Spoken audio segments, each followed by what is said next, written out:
चलो भाई देखो, आज हम बात करेंगे, हमने इससे पहले 1.1 1.2 करा दी कंप्लीट। आज है 1.3, इसका इंट्रोडक्शन है और इसमें रेशनल नंबर की बात करेंगे आज कि मैं कैसे प्रूव करना है कैसे नहीं।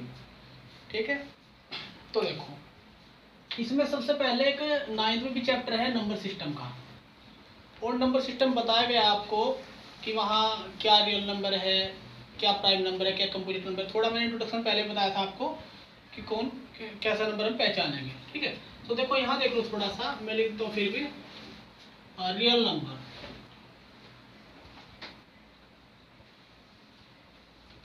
जो रियल नंबर्स है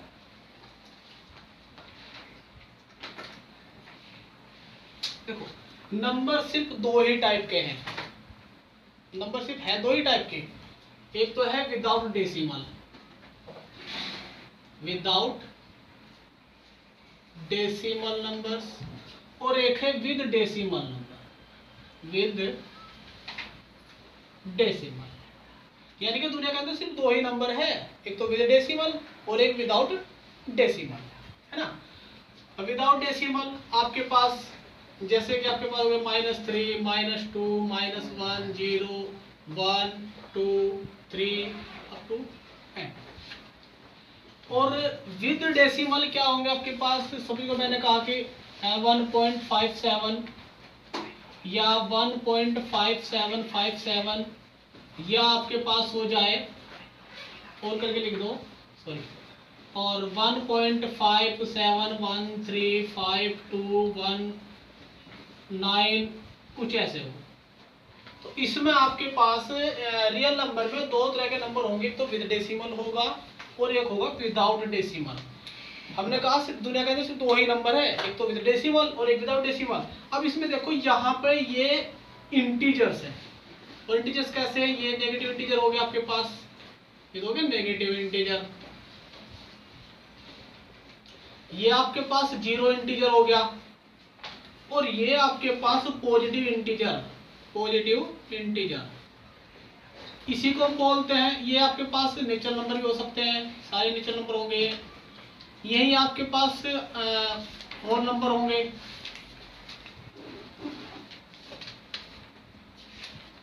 अब इधर आ जाओ, इधर विद डेसिमल में क्या आपके पास कि देखो ये विद डेसिमल यानी कि जो बिल्कुल डेसिमल के बाद खत्म हो जाए एकदम, वो होंगे आपके पास टर्मिनेटिंग। बताया भी था कि आपके पास टर्मिनेटिंग नॉन टर्मिनेटिंग होगा, तो ये तो है टर्मिनेटिंग, इसका ये हो गया खत्म आपके पास बिल्कुल। और ये आपके पास होगा non terminating, non terminating, terminating. और ये ऐसा नंबर है कि ना तो ये खत्म ही होता और ना ही ये रिपीट होगा, तो इसका मतलब ये तो होगा रिपीटिंग नंबर, रिपीटिंग नंबर होगा ये। और ये आपके पास होगा नॉन टर्मिनेटिंग, तो होगा ही होगा।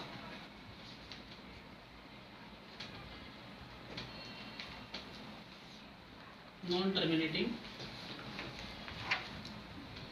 और नॉट रिपीटिंग, ये रिपीट नहीं होगा नंबर।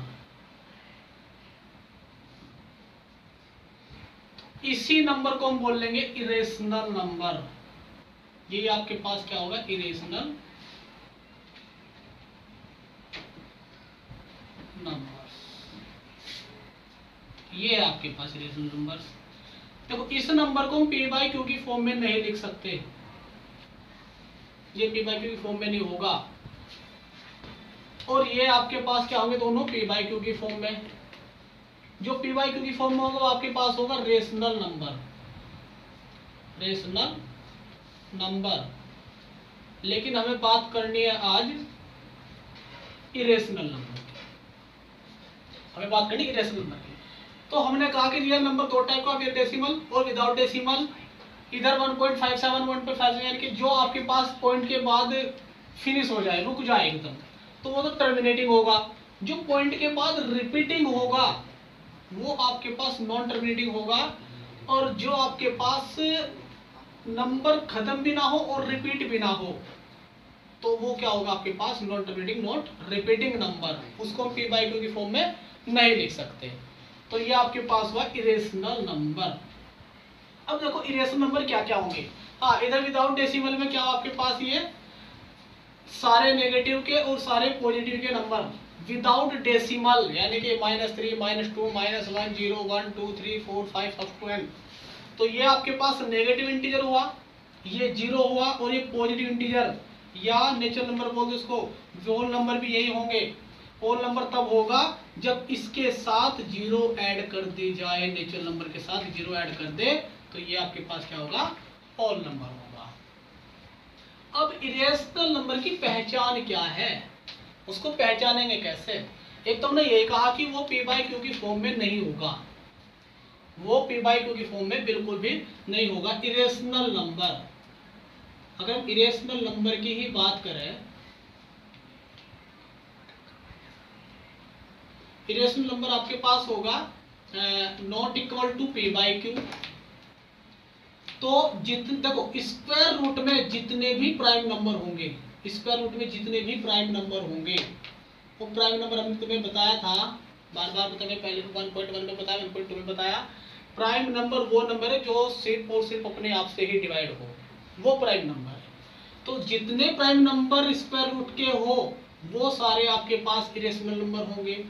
या हम बोल दें कि कुछ नंबर ऐसे जो नॉट परफेक्ट स्क्वायर हो, not perfect square, not perfect square. For example, भाई देखो हमने कहा प्राइम नंबर तो है ही। अब हम बात करते हैं अगर 6 की, तो 6 प्राइम नंबर तो है नहीं, कंपोजिट नंबर है, लेकिन ये नॉट परफेक्ट स्क्वायर है, ये किसी का स्क्वायर नहीं है। ऐसे ही बात कर दो 8 की, 10 हो गया, ये सब क्या होंगे आपके पास, इरेशनल नंबर होंगे। ऐसे प्राइम नंबर ले लो, √2, √3, √5, जो पढ़ने भी वाले हैं, ये सारे क्या होंगे आपके पास, प्राइम नंबर होंगे। तो ये आपके पास प्राइम उसकी इरेशनल नंबर की पहचान होगी। p बाई क्यू फॉर्म में नहीं लिखे जा सकते बिल्कुल भी।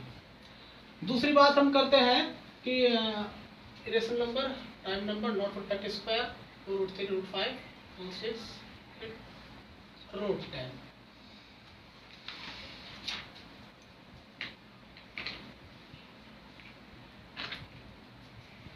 जितने डेसिमल हमने कहा था, जो डेसिमल आपके पास बाद में आएगा ना, रिपीट ना हो और खत्म भी ना हो, वो सारे क्या होंगे, इसमें होंगे।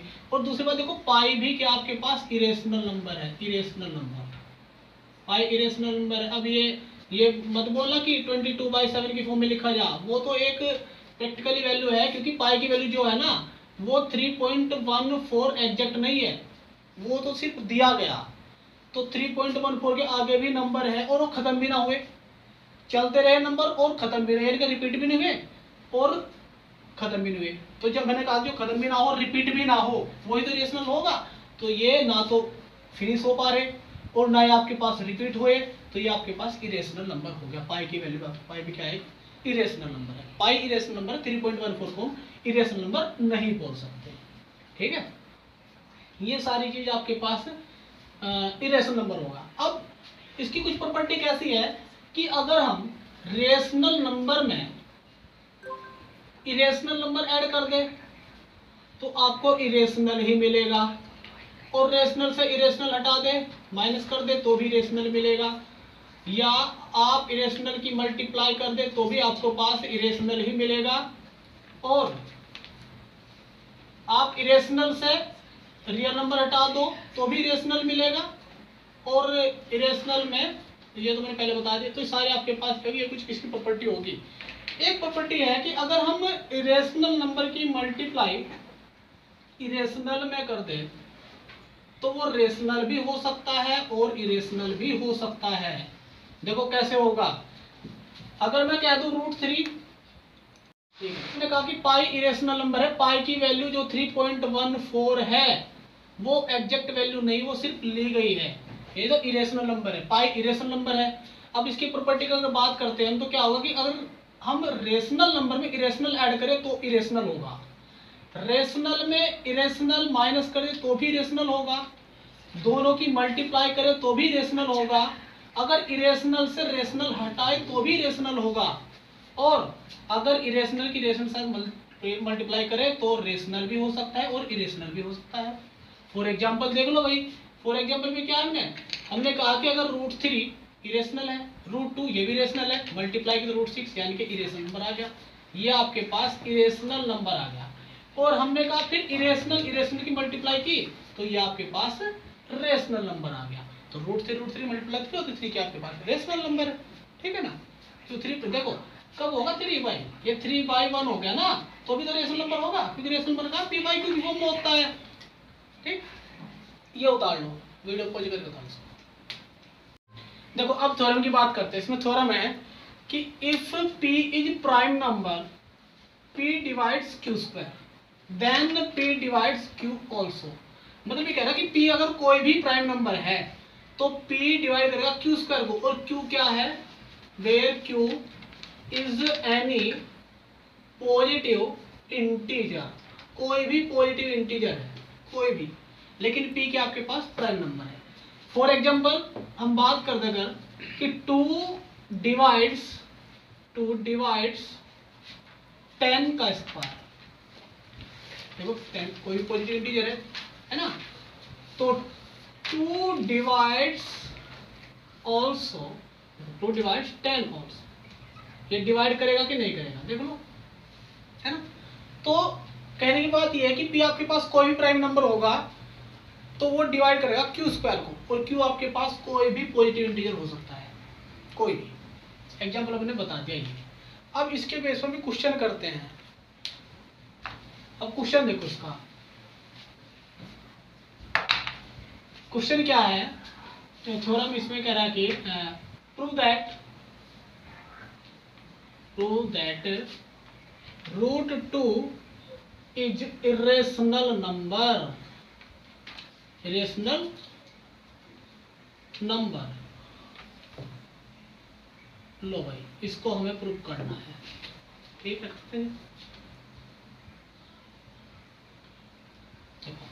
इसने कहा √2 इज इरेशनल नंबर, ठीक।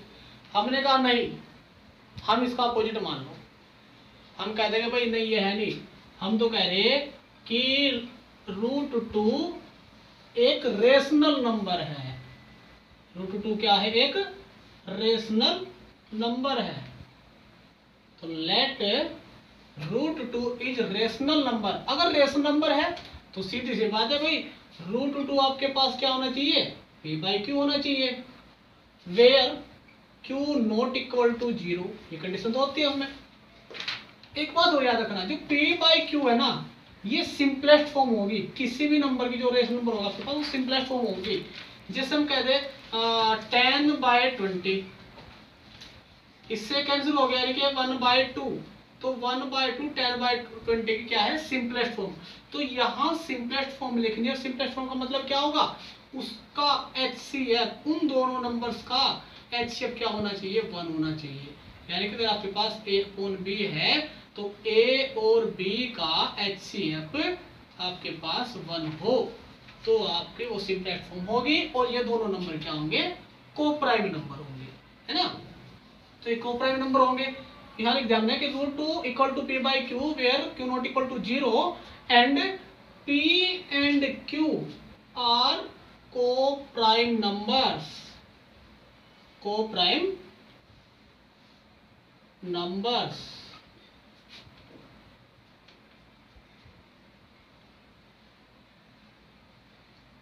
P and Q have highest common factor 1, तभी तो 1 रखेंगे। अगर कोप्राइम नंबर्स है तो इनका कॉमन फैक्टर 1 होगा। अब देखो हमने क्या कहा था कि √2 इक्वल टू p/q है, ठीक है भाई, ये लो √2 इक्वल टू p/q है ना। q इधर चला गया इसके पास, तो हो गया आपके पास √2 into q equal to p, squaring on both side, squaring on both sides.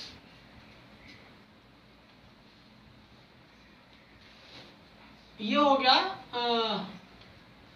2q² equal to p², और q² equal to p² by 2। देखो भाई 2 डिवाइड करता है पी स्क्वायर को, जो मैंने थोड़ा थोड़ी देर पहले कि P is prime numbers, P prime numbers, P divides Q square. वही तो कंडीशन आ गई यहाँ पे कि 2 डिवाइड करता है, देखो 2 divides p square, then 2 divides p also, बिल्कुल डिवाइड करेगा। अगर ये डिवाइड करता है यानी कि p को डिवाइड करता है कौन, 2, तो कुछ ना कुछ नंबर तो आएगा ही। हमने कहा c आ गया आंसर। अगर c आ गया तो p इक्वल टू क्या होगा आपके पास, 2c होगा। अगेन स्क्वायर कर दो उसका, स्क्वायरिंग, बिल्कुल सिंपल। ये p square equal to 4c square. देखो यहाँ पे p square equal to 4c square, और ये रहा यहाँ पे देखो इक्वेशन फर्स्ट मान लिया हमने। इस वैल्यू को अगर हम इक्वेशन फर्स्ट में रख दें, putting this value in equation first, तो क्या हो जाएगा आपके पास, ये भाई हो जाएगा 2q square equal to P square value 4c square, 2 2 जा 4, q square equal to 2c square, या ये 2 यहाँ चला गया इसके नीचे। तो देखो भाई जैसा आपके पास आएगा Q square equal to P square by 2, same आया C square equal to P square by 2। इसका मतलब क्या हुआ कि 2 डिवाइड्स क्यू स्क्वायर।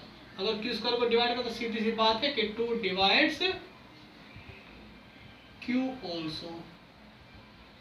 अगर ये इसको डिवाइड कर दे, अगर ये इसको डिवाइड करता है तो q बाय 2 इक्वल टू कुछ ना कुछ नंबर हमने d मान लिया, वहां c लिया तो हमने d ले लिया, तो सीधी सी बात है q इक्वल टू क्या आया 2d। अभी देखो यहाँ पे q इक्वल टू 2d, और यहाँ क्या आपके पास p इक्वल टू 2c। दोनों में कॉमन फैक्टर कितना है 2, और हमने क्या कहा था कि कॉमन फैक्टर तो 1 होना चाहिए, और आया क्या 2। तो सीधी सी बात है कि हम झूठ बोल गए, हम झूठ मान के चले, है ना। तो यहाँ पे ये लिखेंगे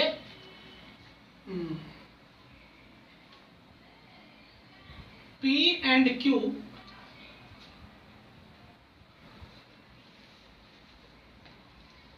वी हैव रॉन्ग अजम्पशन। जो हमारा कथन है वो तो असत्य हो चुका। क्या था वो कि √2 इज रेशनल, ये वाला हमारा कथन था, that is √2 is irrational number. ये बात हमें प्रूव करनी थी, तो उसकी बात सत्य हो चुकी है और हमारी बात गलत है ना, ये चीज। तो वही ये था क्वेश्चन हमारा।